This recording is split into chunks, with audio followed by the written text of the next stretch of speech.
Aloha mai kako. You are watching Hawaii Political Reporter. Aloha. With me now is Todd Belt, Associate Professor and Chair of the UH Hilo Political Science Department. Thank you very much for being with us, Todd. We greatly appreciate it. And I would almost get down on my knees and say thank you, thank you, thank you, seriously, because, man, is there a lot going on. There's a lot I don't know and would like to learn, and I have a suspicion this gentleman can help us understand some of that. So, Todd, take it away. Tell us a little bit what you do at UH Hilo and about the Political Science Department. All right. Thanks, Ross, and thanks for having me here. The Political Science Department at UH Hilo consists of 5 faculty members at this time. I'm the chair of the department, and each of us specialize in a certain subfield of political science, and I'm our American politics specialist, which means that I focus on campaigns and elections, media and public opinion, and general American politics and public administration and things like that. I'm also the internship coordinator at the university, so it's my job to get students involved in campaigns, in government, in nonprofits and things like that, so that students can get an idea not just of how politics works in the classroom, but also out in the real world, and so they can get a really comprehensive education that way. Okay, I mean, that's pretty fantastic.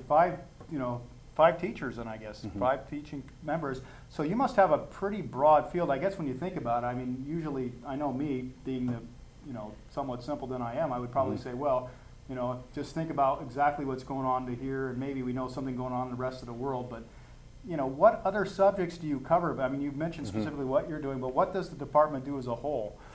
Sure. In general also. Generally, there's considered 6 subfields of political science. International relations, which is politics among the nations. Comparative politics, which is politics within different nations, such as Japan or Germany or places like that. Political theory, which is understanding the great political thinkers who wrote some of the political philosophy, such as Plato, Aristotle, John Locke, and people like that.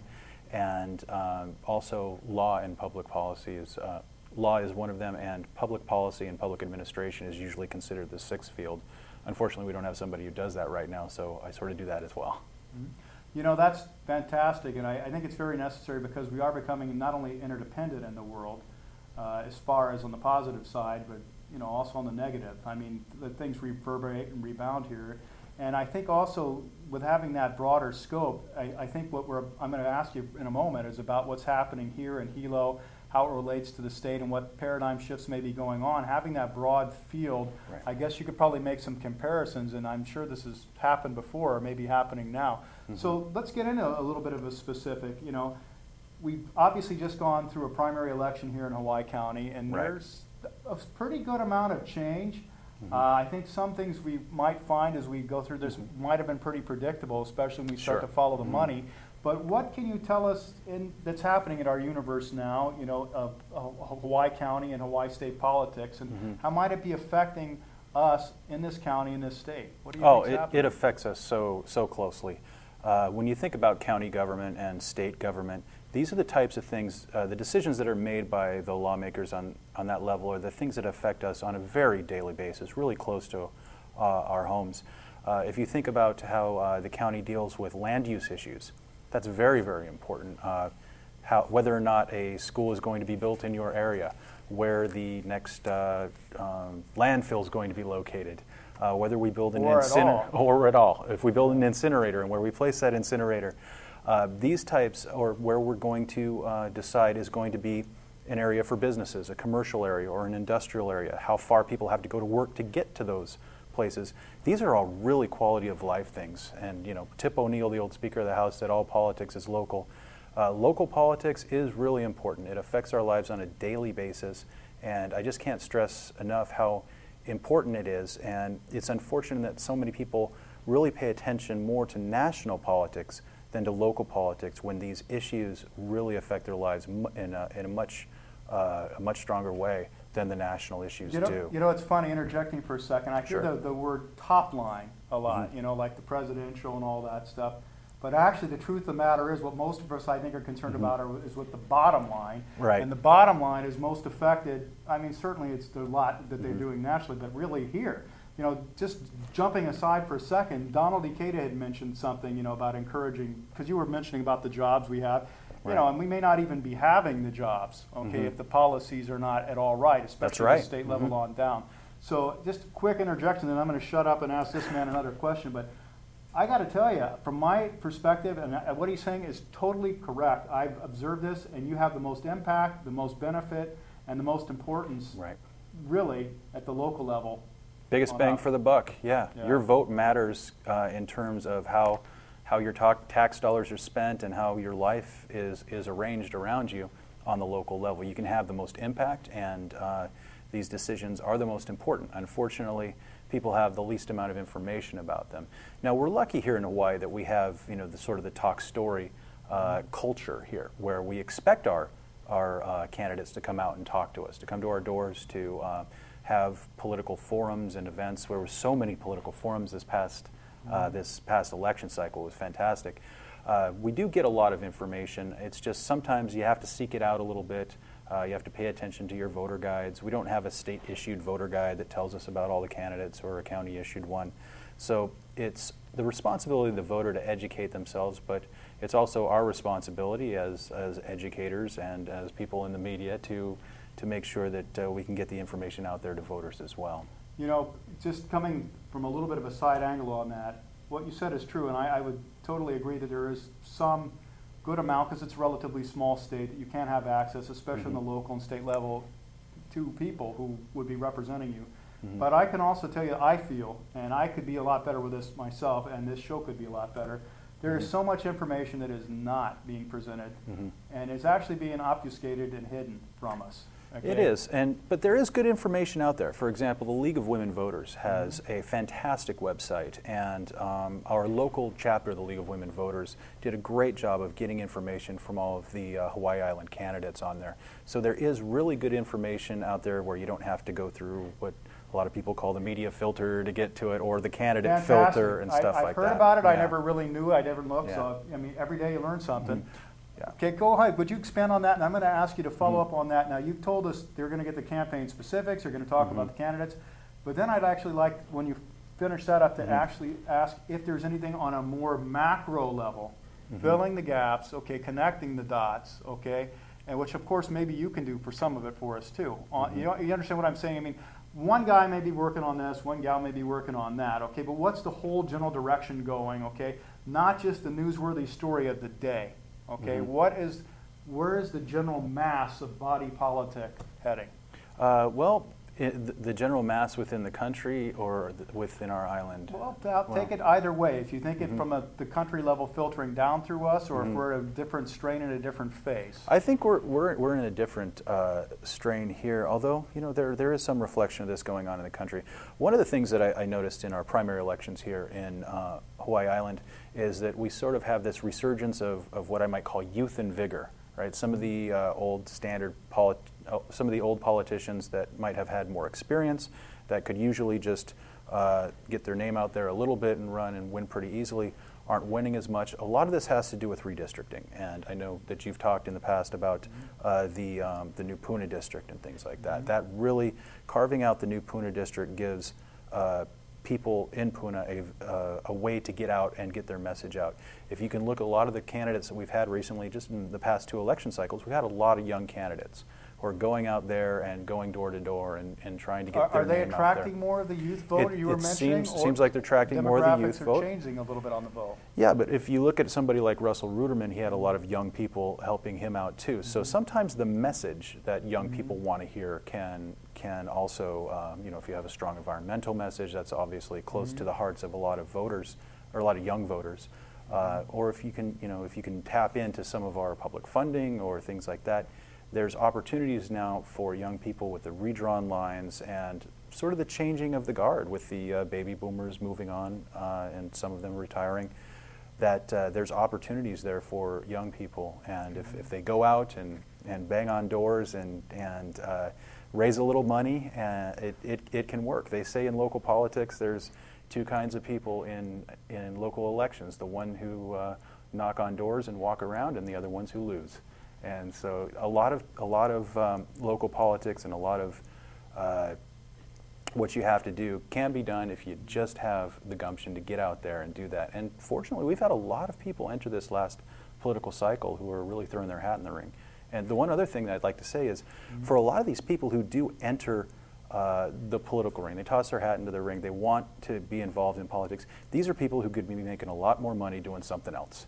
And so we really have to respect their decision to enter public service and to take the time. Amen, Todd. You know, and I got to tell you, he's so right. You know, myself, the little bit I've seen, I got to tell you, I'm actually optimistic in many ways. I really feel the quality of candidates is improving. And this is the second election I've seen it now. I can't honestly say that everything came out the way I think myself and a good amount of other people would have liked, but it is definitely improving, and there are definitely some good people out there still in contention. Sure. And, you know, just pulling aside for a second, taking on the point that you mentioned about, you know, maybe a little bit of the changing of the guard, I think I've observed that there's a lot of the people maybe now in their 70s, and, you know, a lot of people will talk and say, I hate this guy, like that, but they don't actually vote. Sure. So, you know, what's the point? Okay? Well, no vote, no grumble, right? Yeah, that's what I say. I think, good, that's right. No vote, no grumble, huh? So. Yeah, no go complain, huh? So, Todd, okay, now on that, maybe, is this, though, you're saying, so we're saying maybe more youth are getting involved because of the issues, the candidates. Right. But have you had a chance, have you looked at any of the statistics, is that really a greater number or a greater percentage because the older are kind of backing out? It is both a greater number and a greater percentage. And a lot of this started during Bush's term in office, and a lot of younger people were getting involved because of opposition to the war and some other issues that were very important. And then it sort of tailed off during Bush's second term. But Barack Obama got a lot of young people really engaged and really enthusiastic, as did Hillary Clinton. So a lot of times people become activated in politics either because they care about one specific issue and they want to work on that issue, and they find a candidate who shares their belief in that. Then they start becoming more concerned about other issues and things like that. And educating themselves and becoming more, which is Exactly. positive, because the system will not work if we are not educated and involved. It will not. That's right. Will not. It will not. The second way is they can be fascinated with a personality. And a person like Barack Obama, who represented a new way of thinking, hope and change, or Hillary Clinton, who represented, you know, the first legitimate's probably a bad word, the first viable female candidacy for a lot of young women, was very important and got them involved. So there can be, you know... Professor, yes. I'm going to stick one in there. Hold on. Sure. Ron Paul. That's definitely got to be one, too. Ron Paul's gotten a lot of people involved, especially at the university level. You see a lot of young people with a lot of enthusiasm behind Ron Paul. Absolutely. So yeah, there can be, from the top down, there can be people who, because of their personality, because of the issues that they care about, or the constellation of issues which isn't normally addressed, such as Ron Paul, the anti-war, and also the fiscal conservatism. You don't see a lot of people talking about that. There may be a lot of people who want to hear that. These types of things from the top down can get people engaged. Also from the bottom up, when people look in their community and they want to do something about a specific issue, they join up with a campaign, and then they become more and more involved over time. And you're obviously facilitating that and putting it, you know, and that really... I hope so. That's really tremendous, because without knowing the system, I would have to imagine if they actually become involved in some campaigns, they're going to be more likely to, not only know what's going on, but want to be informed. Yeah. Because I know myself, I've seen a lot of campaigns, and I think actually everybody I've dealt with is honest and meaning well, and I would trust them. I really would. And people don't think about that, but you know, let's look at us just for a second, pulling away from the professor. We want everything for nothing. We want the impossible done daily. And, you know, even the president of this country at this point can barely do anything. I mean, it's a massive gridlock we're in, you know, in a lot of ways. But pulling back on that thread, let's look at it. You were talking about the youth and some of them being motivated. I read somewhere that right now, this may happen, and a comment on this, that because of the employment situation being so bleak relatively for young people right now, they say there may be a gigantic surge, like maybe 50% of them or whatever voting, and probably against the incumbent, because, you know, they're not loving what's happening with the economy. Any comments on that? We know that young people generally do not vote in the same at the same rate that other groups do, and that's unfortunate because they have the most to look forward to. They are voting in greater numbers. They did vote in greater numbers in 2008. It looks like that may taper off in 2012 with a little bit of people may be disappointed with the Obama administration. There are a lot of people, like you said, a lot of my former graduates who can't get jobs. Hopefully not because of what I taught them, but it's the situation of the economy. And one of the things that does get people involved is the fact that they feel threatened by something. When people get involved politically, political behavior is usually stimulated by a threat to something. People feel like they're about to lose something. They have lost something. This is called the disturbance theory of political involvement. And so sometimes you have to, but you also have to feel like you can do something. You have to have some political efficacy. So you both have to be a victim and feel like you can do something about it in order to get involved politically. And if you look at the Occupy movement, right, mm-hmm. This is a lot of people who couldn't get jobs or blaming the financial crisis on the fiscal policies of both parties as well mm-hmm. as Wall Street. And but they also feel like they can be involved. They feel that by getting into the streets and doing some things, they can make a difference. So whether that's true or not, that's what you have to believe. I personally, that's another point. I actually was involved with the early Tea Party, with the mm-hmm. Ron Paul derivative, not the one that was taken over and turned into religious right. And I appreciate and respect very much the Occupy movement. I personally mm-hmm. feel they're patriots. Because mm-hmm. whether or not you agree with their issues or whatever they accomplish, at least they're out there trying to do something. And people, truly, we have to be in there, and we have to be involved, and we have to be educated. Mm-hmm. We really do. You know, I mean, that's just, we have to, otherwise we're not going to have a chance. And what you were saying about mm-hmm. the efficacy, it's interesting. And the more you're involved, the more you're going to get educated, too. Yes. I've changed my views a lot. I've learned a lot, you know. Yeah, the people who get involved get more educated because they start talking to more people yes. about these issues. They start following them more in the paper, and it becomes a snowball effect of political participation. You just got to take that first step sometimes. And hopefully, one of the things I've been learning, because it's a mistake I know I've made in the past, and I probably am not doing it so much now, but I see a lot of other people will just say, well, he's stupid because he voted that way, okay, or whatever. Somebody didn't know, but they were saying something like, that guy's stupid if they vote for that person. I voted mm-hmm. for that person. But you know what? They don't understand the reasons why. They've totally missed mm-hmm. it. So it really pays to listen to people and talk mm-hmm. to them, because a lot of times I think what's going on, there's legitimate reasons for what people are wanting to do, mm-hmm. you know, on some of it. And again, it goes back to the education process. Okay, so you got those. Now you teach something at the community also, don't you?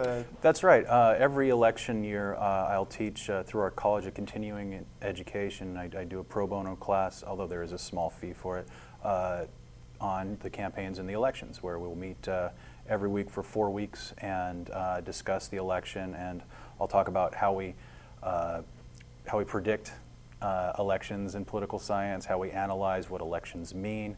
We'll talk about voting patterns, the role of the media, the role of campaign finance, and how campaigns work and things like that. So it's just something that I do for the larger community, just so that we can educate. Is that more people ongoing now, or it's going to start in October? So if any people can still get in, people can still get in. People can call the Hilo College of Continuing Education, and they'll be able to register for that class. Sign me up! Sign me up! Sign me up! Really, certainly. I mean, that's great. Mm-hmm. So you guys, you say 4 weeks, okay, mm-hmm. and what, a couple hours?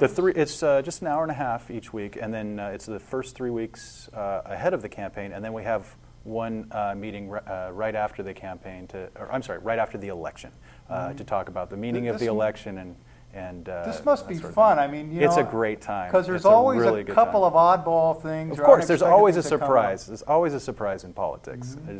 and there's always things that come up. I mean, you can look at some of the things that have come up over the past week going into the Republican convention and things. Nobody could have foreseen these things happening, and there's always something interesting. And some of them are possibly fantastic, but I'm not going to make the judgment because I haven't mm-hmm. investigated. I mean, I've heard that some people are saying that Obama planted the hurricane. Okay, because I'm serious. With the HARP, I've heard. I'm not saying this. I'm just mm-hmm. And I haven't looked into it, so I'm not going to go one way or the other. Okay, but that's called the HARP project or whatever, and I guess where they're taking Tesla's energy and they're throwing things. But who knows? I mean, let's put it this way: there certainly are a lot of opinions out there.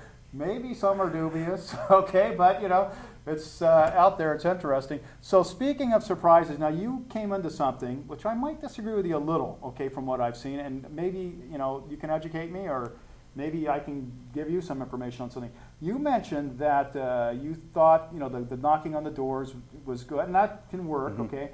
I think from what I've seen, and I haven't given this nearly the detail that you have, so you can probably point out the detail. I think the money seems to be playing more and more and more of an issue, because a lot of people don't really follow the campaigns, don't talk to the people as much as they should, and just listen to the media and do it. Right. When I say about the walking door to door, and that's what's really, really important for local races, because there's not a lot of coverage in the media of the local races. I'm talking about county council races and things like that. As we get to some of the higher offices, such as State House, State Senate, and things like that, the money makes a bigger difference. The money can get you a bigger bang for your buck in terms of dollars per vote and that type of thing. But also, if you're not going door to door and you're not out doing forums and stuff, it's very hard to raise money. So you can't spend the money unless you raise the money, and it's hard to raise the money unless you have a public presence. Okay, great points. And one thing maybe later we could get back into, I guess that's what they call wholesale versus retail politics. Yes. Really, that's the scale. Okay, which is important to know. Yeah. I've seen the difference, and I can tell you, just like the professor was saying, and I think he's really right. You can have access, and you will have the ear, and people at the local level are really genuinely concerned. And I have noticed the bigger up the scale it goes, it's probably because there's a bigger inundation, okay, of interest, and that they're trying to serve. Sure. You just Yeah. don't really have the impact. So I guess to make some progress with that, you'd really have to band together to a bigger group if you were going to try to do that. Absolutely, it's called coalition building, and this is why it works better for people to start at lower levels of office and go up to higher levels, because there was some things made of Barack Obama being a community organizer back when that was the first thing he did before he ran for any sort of political office. Well, that's what's important. People have to be members of things like Rotary Club or Lions Club or all these different community organizations in order to even get elected, to make their name known to other people. And oftentimes it's people in those organizations who say, hey, you should run for office.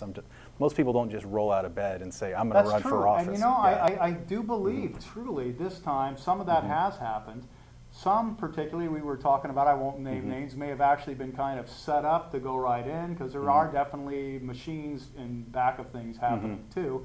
But there truly are a lot of people trying to be representative here now. Yeah, I'm never speaking in absolutes. Obviously, every case is different, and these are just the trends that we know from. And I'm certainly not trying to question what you're doing. I mean, because you probably have data.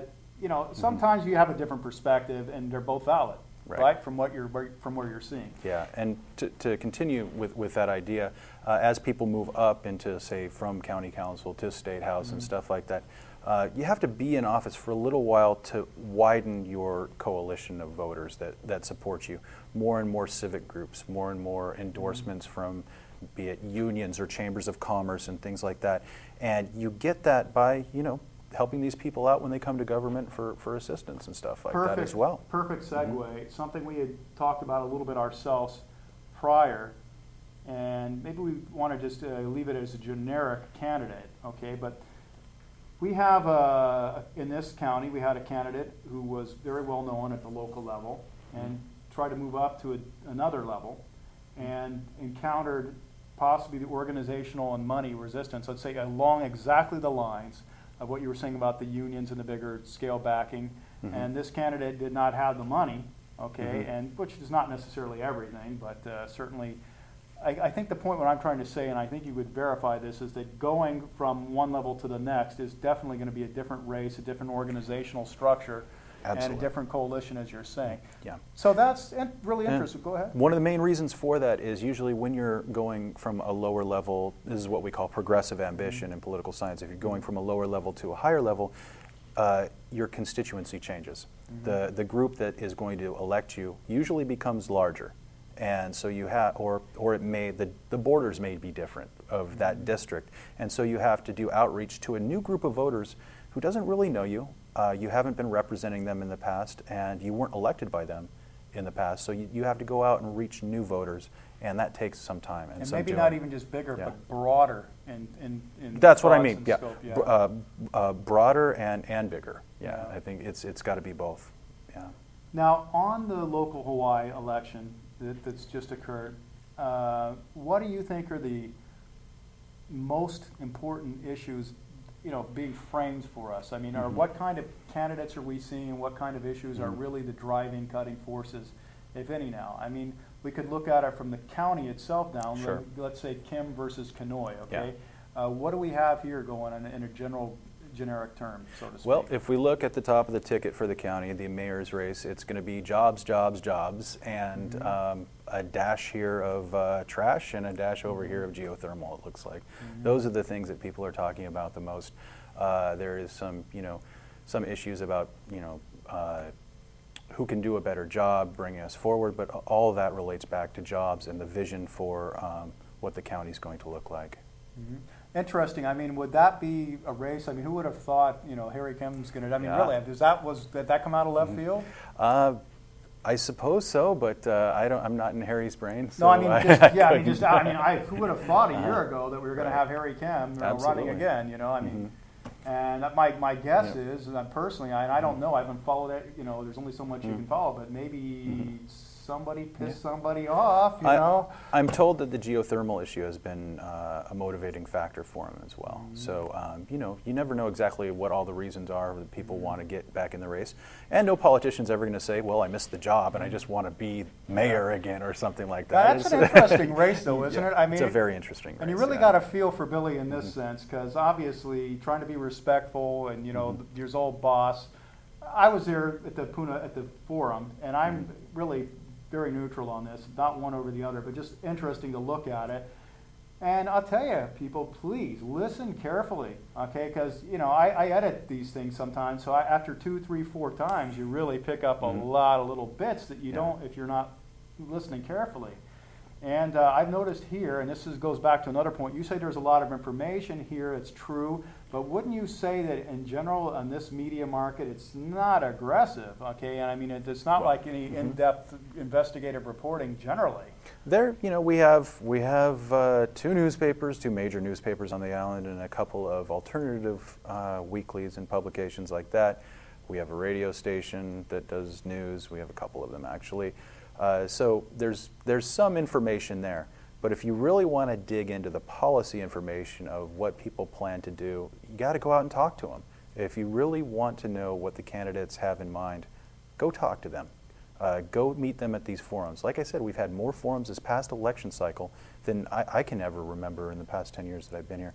And I think sometimes the duty is of the voter to go educate themselves. Yeah, and I'd like to add 2 things to that. Really, please, I beg you. I mean, if you really want to know what's going on, you got to get specific with them. You got to ask them specifics. And I'm trying to slowly get to that.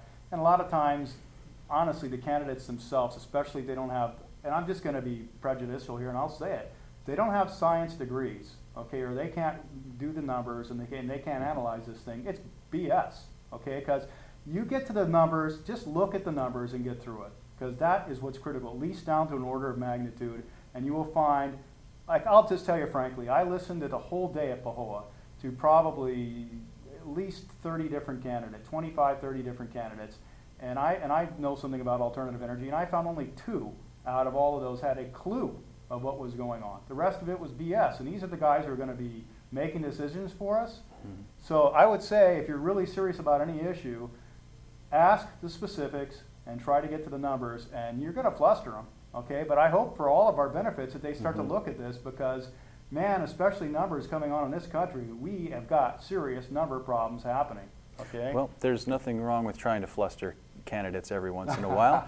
They're going to come up against issues that they don't foresee when they're in office. And sometimes, it's important to be able to ask them those questions when they're campaigning. Next week, we'll continue our interview with Professor Todd Belt, and we also have special convention coverage coming up soon. Stay with us. Information about Professor Belt's class and Occupy Hawaii events are coming up shortly. Aloha. In 1913, the money power of the country was taken away from the people, but it was given up in the Federal Reserve Act. The Federal Reserve is no more federal than Federal Express. You try a hide and destroy a freedom. You seek agenda, we know you entitled. anti-American. You come forward American Constitution. 1913, corrupting the system. Devalue dollar, hyperinflation. The Federal Reserve, controlled by Lucifer. He can see you lying in your eye. Bye bye bye bye.